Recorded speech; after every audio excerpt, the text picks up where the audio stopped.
तो दीपावली का पर्व आने वाला है, लेकिन दिवाली से पहले धनतेरस का भी काफी महत्व रहता है और इस बार का धनतेरस बेहद ही खास है। तो हमारे साथ पंडित जी भी जुड़ेंगे और उनसे हम जानेंगे कि इस बार धनतेरस किस तरीके से मनाएं। तो इस बार धनतेरस पर क्या शुभ संयोग बन रहे हैं, इन सभी को लेकर हम विस्तार से चर्चा करेंगे। बहुत स्वागत करती हूँ पंडित जी VSTV में आपका। सबसे पहले मैं आपसे जानना चाहूंगी कि धनतेरस का इतना महत्व क्यों है और दिवाली से पहले इसका काफ़ी महत्व बढ़ जाता है। पौराणिक और अगर हम वैदिक विधान की बात करें तो क्या कुछ इसकी मान्यताएं हैं? जी, जय महाकाल की जी। ओम यस्यांके च विभूत भूधर सुता देवापका मस्तके बाले वाल विधुर्गले च गरिलं सोऽयं रसो व्यारिटां सोऽयं भूत विभूषणः स्वरवरा शर्वाधिपः सर्वदा शर्वा शर्वगतः शिवा शशिनिवः श्रीशंकरापातमां। धनतेरस भगवान धन्वंतरि का जन्म हुआ था धनतेरस के दिन। अब जन्म जब समुद्र मंथन दैत्यों और देवताओं का जब युद्ध चल रहा था, उस समय समुद्र से कार्तिक मास की कृष्ण पक्ष की त्रयोदशी को भगवान धन्वंतरि का जन्म हुआ। समुद्र से जब भगवान धन्वंतरि निकले तो अपने हाथों में अमृत कलश लेकर आए। जब भगवान समुद्र से निकले तो उनके हाथों में कलश था, कलश में अमृत भरा हुआ था। उसी दिन अमृत जो पान करता था वो दीर्घ आयु हो जाता था, मतलब कहने का तात्पर्य अमर हो जाता था। तो अब धन्वंतरि को उस दिन जो है मेन कारण ये है कि भगवान धन्वंतरि की पूजा होती है। अब धन्वंतरि की पूजा कैसे करना चाहिए, कब करना चाहिए, उसका विधान क्या है, देखिए आप। सायंकाल जिसे अपन बोलते हैं प्रदोष काल में जो है आप सबसे पहले गाय के गोबर से पूरब दिशा की तरफ अपने घर में, या आप कहीं व्यापार करते हैं अपने व्यापार में, या अपनी फैक्ट्री में, या जहाँ भी आप रहते हैं वहाँ सबसे पहले आप शाम के समय गौधूली वेला में गाय के गोबर से उस जगह को आप लेपन करें। लेपन करने के बाद उसके ऊपर एक आप चौकी रखें। चौकी रखने के बाद उसके ऊपर एक लाल वस्त्र रखें। लाल वस्त्र रखने के बाद आप एक ताम्र पात्र का लोटा लें, या पीतल का लोटा लें, या कांसे का लोटा लें, या चांदी का लोटा लें। उसमें सबसे पहले आप 7 प्रकार का अनाज भरें। 7 प्रकार का अनाज भरना है आपको। उसमें अनाज भरने के बाद में आपको उसमें एक स्वस्तिक बनाना है। स्वस्तिक बनाने के बाद उसको एक नारियल में आपको नाड़ा, जैसे अपन हाथों में बांधते हैं, एक नाड़ा जिसे बोलते हैं अपन, जिसे नाड़ा के अब कलावा भी बोलते हैं, कलावा उस कलश के ऊपर आप बांधें। और बांधने के बाद 7 प्रकार का अनाज भर के उसके ऊपर पंचपल्लव लगाएं। पंचपल्लव मतलब 5 प्रकार के उसमें पत्ते लगाएं। आम का, गूलर का, पीपल का, उमर का, जामुन का, अशोक, जो आपके पास व्यवस्था है। और उसके बाद में उस चौकी पर चारों तरफ आप जो केले के पत्ते बना के बढ़िया एक मंडप बना लें आप। मंडप बनाने के बाद वहाँ भगवान श्री गणेश की कलश के जो आपने अमृत कलश रखा है, इसमें 7 प्रकार का आपने अनाज रखा है, उस अनाज के सामने आप एक स्वस्तिक बनाएं, वहीं लाल कपड़े के ऊपर कलश के सामने वहाँ गौरी गणेश को विराजमान करें। गौरी गणेश विराजमान करने के बाद में एक साइड आप नवग्रह बनाएं, एक साइड आप षोडश मात्र का बनाएं। तो सबसे पहले आपको साथिया बना के भगवान गणेश जी की स्थापना करनी है। गणेश जी के बाद नवग्रह की स्थापना करना है, और नवग्रह के बाद आपको षोडश मातृका की स्थापना करना है। तो सबसे प्रथम आपको भगवान गणेश की पूजा करना है। गणेश के बाद आपको नवग्रह की पूजा करना है। नवग्रह की पूजा करने के आपको भगवान मतलब षोडश मातृका की पूजा करना है। और षोडश मातृका पूजा करने के बाद आपको कलश की पूजन करना है। कलश के ऊपर आपको भगवान धन्वंतरि की पूजा करना है। धन्वंतरि की पूजा का विधान ये रहेगा, सबसे पहले आपको जो है भगवान धन्वंतरि का ध्यान करना है। हाथ में चावल रखना है, पुष्प रखना है, सीधे हाथ में रखने के आपको सबसे पहले गणेश जी का ध्यान करने के बाद गणेश जी को समर्पित करना है, फिर नवग्रह को समर्पित करना है, फिर षोडश मातृका, फिर कलश को समर्पित करना है। ये आपको सबसे पहले ध्यान करने के बाद 5 बार जल छोड़ना है। जल छोड़ने के बाद आपको पंचामृत चढ़ाना है। फिर भगवान को नाड़ा, धूप बत्ती, अगरबत्ती, चंदन, रोली, मोली, सिंदूर, पंचमेवा, फल इत्यादि, मिष्ठान इत्यादि जो आपके पास व्यवस्था है भगवान को भोग लगाएं। और उसके बाद में आपको अखंड श्रीफल लेना है। अखंड श्रीफल लेने का तात्पर्य ये होता है कि यदि आपने अखंड श्रीफल लिया है तो अखंड श्रीफल जो है अखंड कल्याण के लिए होता है। जो भी आपकी पूजा में त्रुटि हुई हो या जो भी आपसे गलती गलती हुई हो भगवान सब क्षमा करते। तो अखंड श्रीफल का मतलब है अखंड कल्याण हेतु, मतलब सारी कामनाओं को ये पूरा करता है, दीर्घायु स्वस्थ करता है। अब इसके बाद में ये है कि आपको धनतेरस के दिन विशेष क्या करना चाहिए। धनतेरस के दिन आपको विशेष ये है कि जैसे आपकी पूजा में आपको धनतेरस के दिन जैसे अपन क्या ग्रस्त वाले लोग हैं वो सभी प्रार्थना करते हैं कि भगवान हमारे घर में सुख शांति बनी रहे, हम स्वस्थ बने रहें, भगवान से प्रार्थना करते। तो आपको धनतेरस के दिन सबसे प्रथम ये आपको क्या खरीदना है, क्या नहीं खरीदना है, वो क्या आपके लिए लाभदायक है, क्या आपके लिए लाभदायक नहीं। तो हम लोग सब लोग क्या है ग्रस्त से जुड़े हुए हैं, तो हमें अपने सबसे पहले धनतेरस के दिन हमको खरीदारी करनी है। तो सबसे पहले हमको जो है नमक खरीदना, नमक हमको धनतेरस के दिन अपने घर में जरूर खरीद के लाना चाहिए। और उसके साथ में एक झाड़ू लानी चाहिए। झाड़ू का बहुत बड़ा महत्व के लक्ष्मी के स्वरूप में माना जाता है। तो धनतेरस के दिन हमको एक झाड़ू और नमक खरीदना चाहिए। और उसके साथ साथ जो है हमको अपने आटे के 13 दीपक बनाने हैं। आटे के उसमें 13 में से जो एक दीपक रहेगा वो चौमुख दीपक रहेगा, 4 मुँह वाला दीपक, 4 बत्ती लगाना है। तो जो आप 13 दीपक, क्योंकि धनतेरस के दिन आटे के 13 दीपक जलते हैं, तो सबसे पहले तो चौमुख दीपक रहेगा आपका, वो आपको यम के नाम का वो दीपक जलाना है। यम कौन है? मृत्यु के देवता, जैसे अपन बोलते हैं यमराज, काल जिसे भी कहा जाता है, यमराज कहा जाता है। तो वो दीपक आप घर के सामने जो आपका मेन दहलीज जो दरवाजा है उसके सामने आप एक अष्टदल कमल बना दें, साथिया बना दें, उसके ऊपर वो आटे का दीपक आप रखें।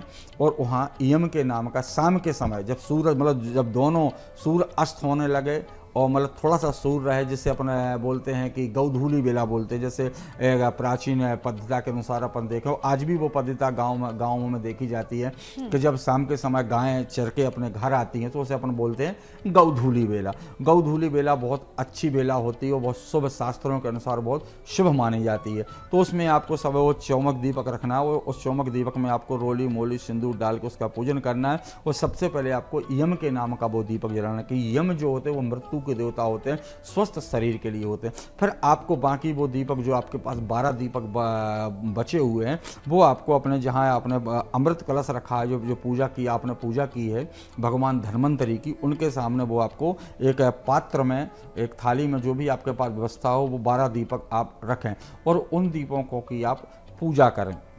तो आपको सबसे पहले बाएं उनके ऊपर थोड़ा जल डालना है। जल के बाद रोली मोली सिंदूर सब उनके अंदर डाल दें, अक्षत डाल दें, चावल जरूर डालें, उनके ऊपर हल्दी डालें, क्योंकि उससे पूजन होता है। अक्षत क्या है?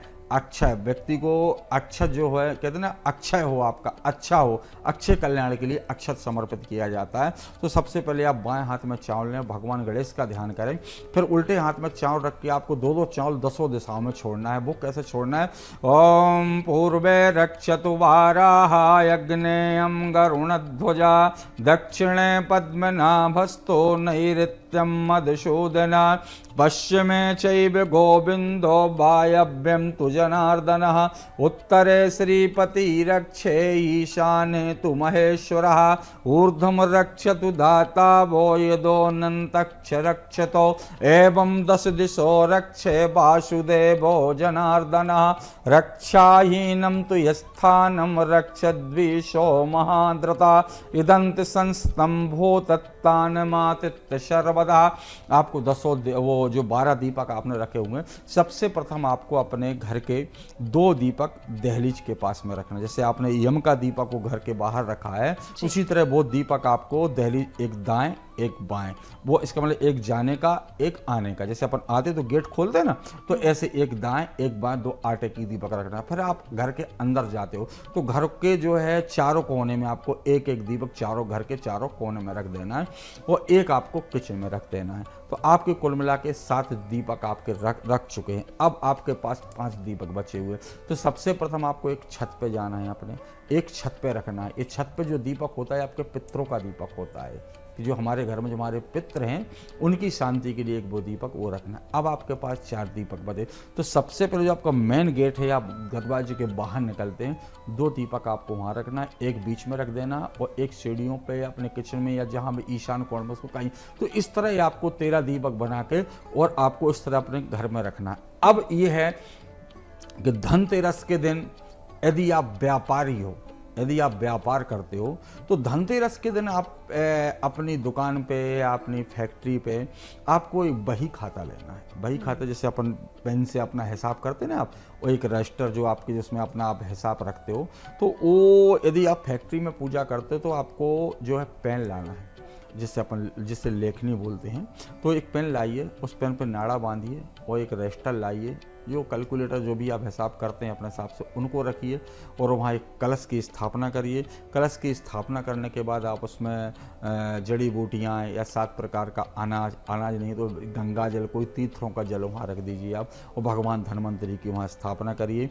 स्थापना करने के बाद आप उनको पंचोपचार से पूजन करिए, जो मैंने इसके पहले विधि बताई है आपको। पंचामृत, दूध, दही, घी, शक्कर इत्यादि करके फिर भगवान नारायण की आप उसमें आरती कर दीजिए। ये आपका धन्वंतरी का मेन धन्वंतरी की पूजा भगवान धन्वंतरी की होता है, और धन्वंतरी की पूजा होती है। धन्वंतरी का मतलब है वो भगवान धन्वंतरी ने ये हमारे अखंड पूरे विश्व में जो है वैदिक पद्धति के अनुसार आयुर्वेद की स्थापना भगवान धन्वंतरी ने ही करी है। भगवान धन्वंतरी से ही आयुर्वेद निकला हुआ है। जो आयुर्वेद हमारा इतना अंदर है ना, आयुर्वेद जो पद्धति है बहुत अच्छी पद्धति होती है। तो भगवान धन्वंतरी जो है समुद्र से अमृत कलश लेकर आए थे, उन्हीं ने उससे जड़ी बूटियों का विकास किया है। जो हमारे वन है, वृक्षों में जो जड़ी बूटियां मिलती हैं, तो हम कहते हैं बिल्कुल पंडित जी, बेहद ही खूबसूरती से आपने पूरी पूजा का विधान बताया और दर्शकों को समझ में भी आया होगा।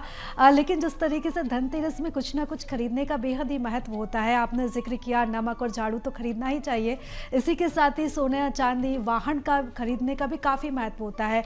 अगर बात और भी चीज़ों की करें तो क्यों इतना महत्व बढ़ जाता है धनतेरस के दिन, और क्या क्या खरीदें जिससे वो आने वाले समय के लिए लोगों के लिए भी शुभ हो?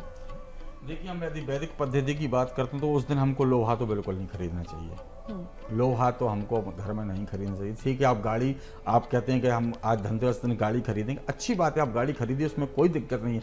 मगर आप धनतेरस उसको आप एक दिन आगे पीछे भाई दूज पे उठा लीजिए या धनतेरस के एक दिन पहले उठा लीजिए, क्योंकि धनतेरस पे आप जो है पंच धातु खरीद सकते हैं। सबसे पहले आपका स्वर्ण के बाद चांदी, तांबा, पीतल और अष्ट धातु लीजिए। और धनतेरस पे विशेष रूप में आपको भगवान लक्ष्मी एवं नारायण की मूर्ति खरीदना चाहिए। किसकी? लक्ष्मी और नारायण की मूर्ति खरीदना चाहिए।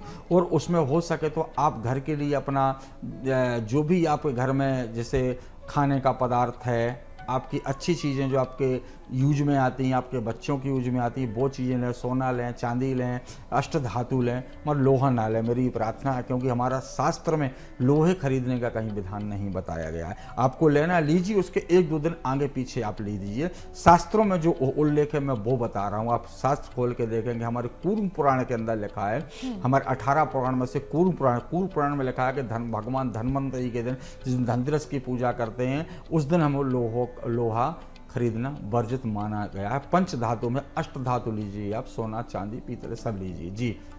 बिल्कुल। और अगर हम राशि के हिसाब से पंडित जी बात करें तो किस राशि के हिसाब से क्या खरीदना शुभ रहता है? देखिए, बहुत अच्छा प्रश्न है आपका। नवग्रह की भी उस दिन पूजा विशेष महत्व है। नवग्रह की पूजा का बताया गया कि नवग्रह पूजा कैसे करना चाहिए। तो यदि किसी व्यक्ति का जन्म मेष राशि के अंदर हुआ है, मेष राशि का स्वामी जो होता है वो मंगल होता है। और मंगल को दूसरा रूप अपन भूमिपुत्र कहते हैं।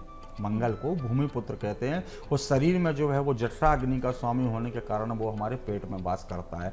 तो यदि किसी को पेट का किसी प्रकार का विकार है या किसी प्रकार का कोई भूमि संबंधित कोई चीज़ खरीदना चाहता है, तो जो मेष राशि का जातक है उस दिन जो मेष राशि की ज़्यादा भूमि संबंधित कोई प्रॉपर्टी खरीद सकते हैं। तो प्रॉपर्टी के साथ साथ जो लाल वस्त्र खरीद सकते हैं, उनके लिए वो चीज़ शुभ रहेगा जी। ये उसके साथ साथ ये रत्नों में आप मूंगा रत्न खरीद सकते हैं। जैसे नवग्रह के लिए आप रत्न पहनते हैं, किसी की दशा, अंतरदशा, महादशा जो चलती है आपकी कुंडली के अनुसार, उस दिन आप मूंगा खरीद सकते हैं। मूंगा जो है वो हल्का सा सिंदूरी कलर का माना जाता है, तो उसमें मूंगा खरीद लें। अब बात करते हैं वृष राशि की। जो वृष राशि के जातक होते हैं, वृष राशि का स्वामी होता है शुक्र होता है।